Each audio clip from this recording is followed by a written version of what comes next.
again with Double Talk. I'm Hannah. And I'm Cailin. It's the end of an era for us fans of the hit series Dexter, as we have once again said goodbye to Dexter Morgan, this time for good. The finale of the revival, New Blood, was divisive, but one thing most fans agree on is that recurring guest star Skyler Wright, who plays Chloe, is just that, a star. Listen in as we chat with Skyler about what it's like working on the iconic set, her audition process, and her thoughts on the end of the series.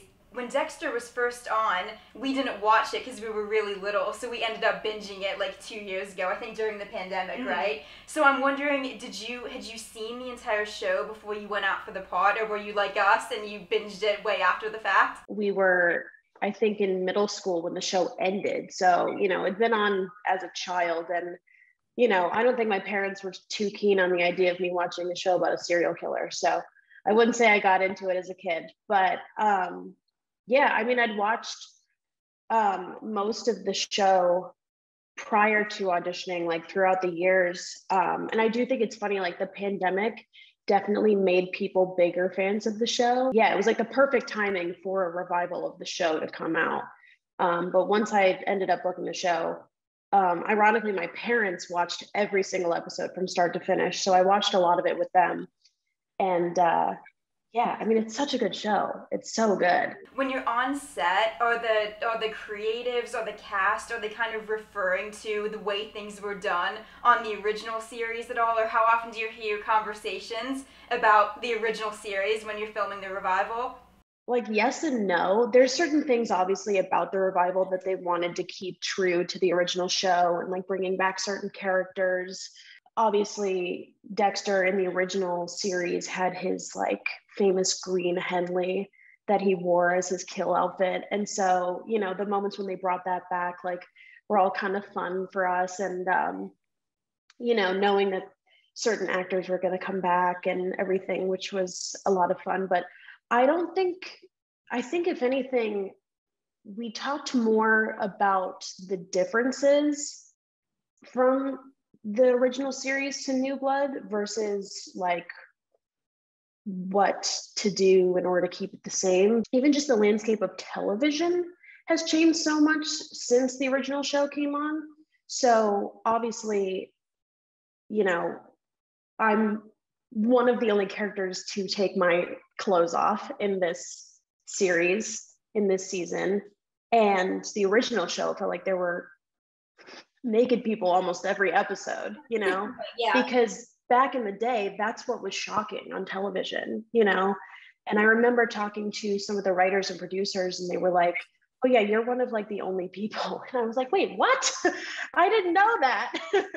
But, it is what it is. But I thought it was interesting because they were like, yeah, that used to be shocking, but now every TV show is covered in sex and nudity and everything. And they were like, we want this time around the like, almost like the way that they made it a little more disturbing, almost like towards the end of the season. Like that's what they wanted the shock value to be this time around, like the actual plot line, not just like using nudity to be edgy or shocking. I kind of went back and forth between like, well, this is interesting, this is different. And then there'd be like one scene where I was like, that's Dexter. Like that's so just like Dexter, like just quintessential this show, And so I think they did a good job of being able to blur the lines between we wanted to do something new and fresh and give you 10 years later, but they also wanted to remind you why you fell in love with the show in the first place. From my understanding, depending on the set you're on, it's like it could be a completely different vibe. Like some are more joking around and some are more serious, and that's regardless of the tone of the show. Yeah. I feel like some serious dramas could have silly people on set and therefore create like a sillier, a more playful tone. What was the vibe on the set of Dexter like? That's so true, because like I've been on the set of like comedy movies and TV shows before where I'm like, what stick is up everyone's ass today? Like, why are we so dramatic? Like, it's not that serious. Like, I'm a big proponent of like being a professional on set, but you can still have a good time and be a professional, you know? And Dexter New Blood was definitely not an easy show to film for so many reasons. One of them being it was the height of the pandemic. You know, we started shooting in February of 2021, which, you know, vaccines weren't even available yet. And so it was a lot of testing, it was a lot of extra complications. And on top of that, it's the dead of winter in Massachusetts. So it's freezing cold and you're dealing with, you know, unpredictable weather and everything. Yeah, like watching the show, it's so dark. And then knowing like how many jokes we were having, like that, you know, behind the scenes and everything. Working with Clancy, like who I worked with obviously the most on the show, he is a hoot and one of the coolest guys. And I remember there was one day we were going through the rehearsal of the blocking and everything, and he walked through the door and he went, "Mrs. Squarepants." I was wondering if that ever came up. And I literally was sitting there like, like, do I keep going with the lines? I was like, am I supposed to be in character right now? Or the big like climactic scene of when he comes into the bedroom and I slice his face. We have that whole like brawl. We actually were like fighting all the way down the hallway. It got like so intense that our director had to be like, "Cut, Clancy, Skyler, cut, Jesus, like calm down." Clancy would like look at me and start cracking up and just be like, "You are fucking awesome." And I was like, "You're awesome, Clancy. Let's beat each other up some more." Like Michael C. Hall as well as like, I only really met him one day because obviously I didn't have really any interaction with his character. But there's the scene where he's pumping his gas and he's watching me and Kurt from the window.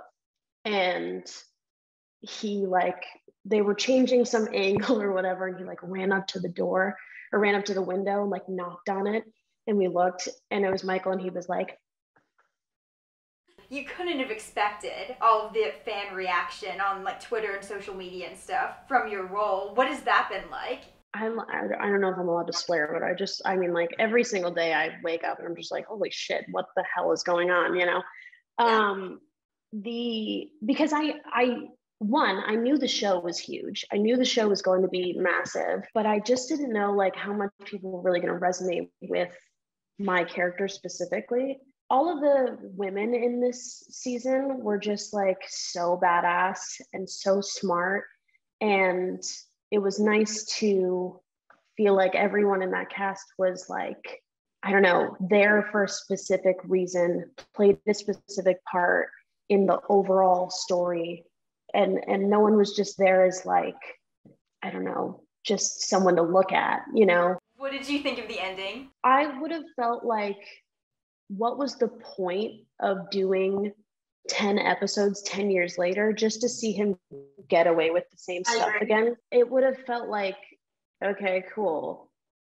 So glad we did this, but also like, all right, it needed to have that like bow on it. I think the people who didn't like the finale were the ones who didn't believe he deserved to die, but you have straight from Harrison's mouth at the end saying the reasons why he needed to. Like, Harrison couldn't go on anymore if he didn't. And even though he only set out to kill other murderers, I think the most powerful thing, I think the thing that really made me love the end of New Blood is when they show all the faces of the people he didn't kill with his own hands, but innocent people who were dead because of him. Episode 9, which was where they kill Kurt, I think that might honestly be my favorite episode of the season, because you see Dexter through 10 years of a show killing hundreds of people, right?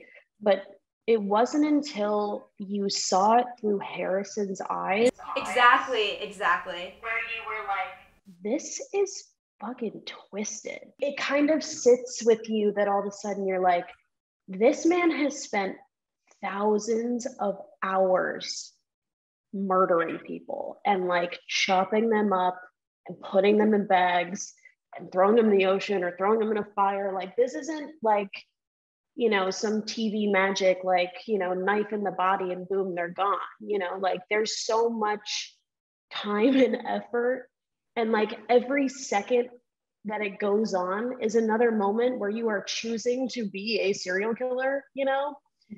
And so I think that that was really interesting to see that for the first time through someone else's eyes, because all of a sudden, like the romanticizing of being Dexter Morgan really got ripped away. Same thing with the end of Breaking Bad. People wanted to believe for the entirety of the show that Walter White was still doing it to get money for his family, so after he died of cancer, then his family would be well off. And it's like throughout the entire show, they prove over and over and over again, it's not about that anymore. It's just something that he wants to do.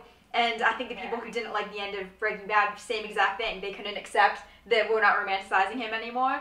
There's such a perfect world for either this being the end of the end of the end, or, you know, they expand on it with Harrison and everything. And I would feel fine with either of them. You know, I feel like at peace with the idea of the show being over, but I also would love to have another season, you know?